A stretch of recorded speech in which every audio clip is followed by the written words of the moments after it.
Следен за поставување на пратенички прашања господин Јован Митревски. Повелете.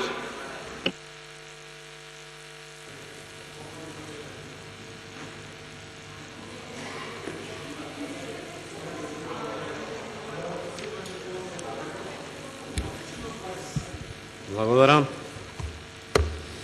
Почитувани граѓани, пред неколку месеци, поточно на 8 јуни 2015 година, како држава, добивме еден документ, извештај, познат во јавноста како извештајот на Прибе. Таму на страна 2 пишува: значајни недостатоци беа идентификувани главно во 5 сфери: следење на комуникациите, судство и обвинителство, надворешниот надзор од независни тела, избор и медиуми. Потенцирам значајни недостатоци во сферата избори. Понатак, на страна 4 пишува: многу од сомнежите кои претходно беа покренати и се однесуваат на мешањето во судството, ограничувањето на слободата на медиуми, изборните нерегуларности, спојување на државата и партијата и така натака се потврди од страна на групата. Потенцирам спојување на државата и партијата. Трето, на страна 13 во делот за избори стои: некои од наблюдувачите, се мисли на наблюдувачите од ОПСЕ и од ИХР, покажаа загриженост за несоодветното раздвојување на државата и партиските активности, обвинувања за заплашување на гласачите, индиректна контрола на владеачката партија врз медиумите, поради државна доминација во рекламниот простор и така натака. И така натака, со што допринесува кон подкопување на линијата помеѓу државата и партијата. Потенцирам подкопување на линијата помеѓу државата и партијата. Во дело на препораките стои: групата не предлага специфични рокови за своите препораки, имајќи ја во предвид потребата за итно постапување во сите области каде се дадени препораките. Како општо правило, тие треба да бидат имплементирани без одлагање. Потенцирам извештај од 8 јуни 2015 година, препораките да бидат имплементирани без одлагање. Почитувани граѓани, пред неколку недели, поточно на 8 октомври оваа година, од исто оваа говорница, презентирав еден допис до општинските комитети на ВМРО ДПМН, за да не видам погрешно сватен, нема да читам што пишува таму.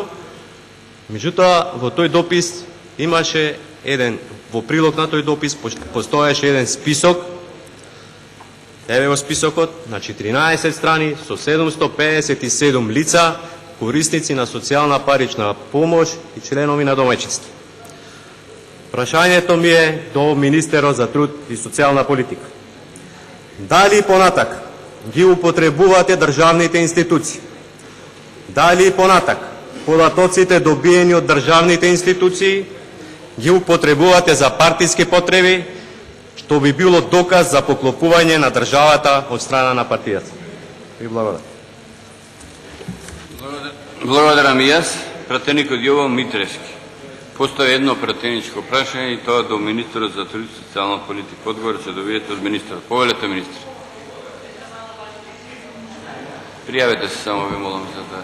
Благодарам, председателя. Почитувам пратеник, ви благодарам на прашањето. Во никој случај не станува збор за злоупотреба на овластувањата. Не знам какви списоци презентирате и не знам какви насоки презентирате. Евиденцијата која што се води во рамки на сите институции кои што се под Министерството за труд и социјална политика се води согласно Законот за заштита на лични податоци. Евиденциите се користат исклучиво и само за реализација на службени цели, само за реализација на исплатите на паричните права кои што ги реализира Министерството за труд и социјална политика со цел да продолжи со зголемена финансиска поддршка на најранливите категории на граѓани и само за тие цели, за ничеви други. Политичките партии имаат право да си водат своја евиденција на нивни поддржувачи, членови,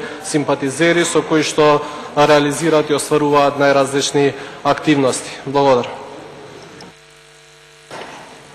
Благодарам и јас. Дали пратеникот е задоволен од одговорот, односно дали сака да постои дополнително пратеничко прашање? Има збор пратеникот Јован Митрески. Повелете.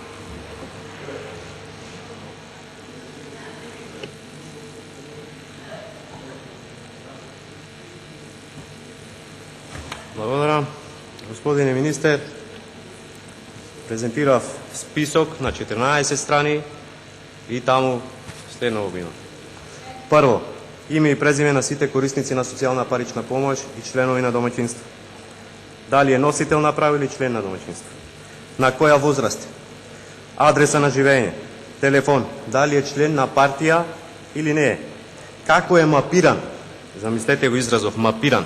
Тоа значи би требало за кого би глас. Значи тоа е извештај. На кое избирачко место гласа, очигледно дека овие се податоци добиени од институции. Ако не ви е јасно, ево и нов, овој прв пат го кажам. Список на сите пензионери во општина Струга. 5785 лица на 78 страни. Дали е член, како е мапиран, мобилен или фиксен од сите пензионери од Струга. Вклучувајќи албанци, македонци, турци, роми, сите.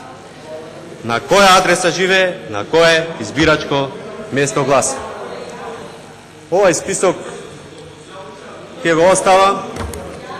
Овие податоци не се објавени нигде, заштитени се со законот за заштита на лични податоци.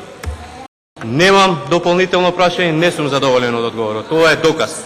Благодарам. Пратеникот не е задоволен.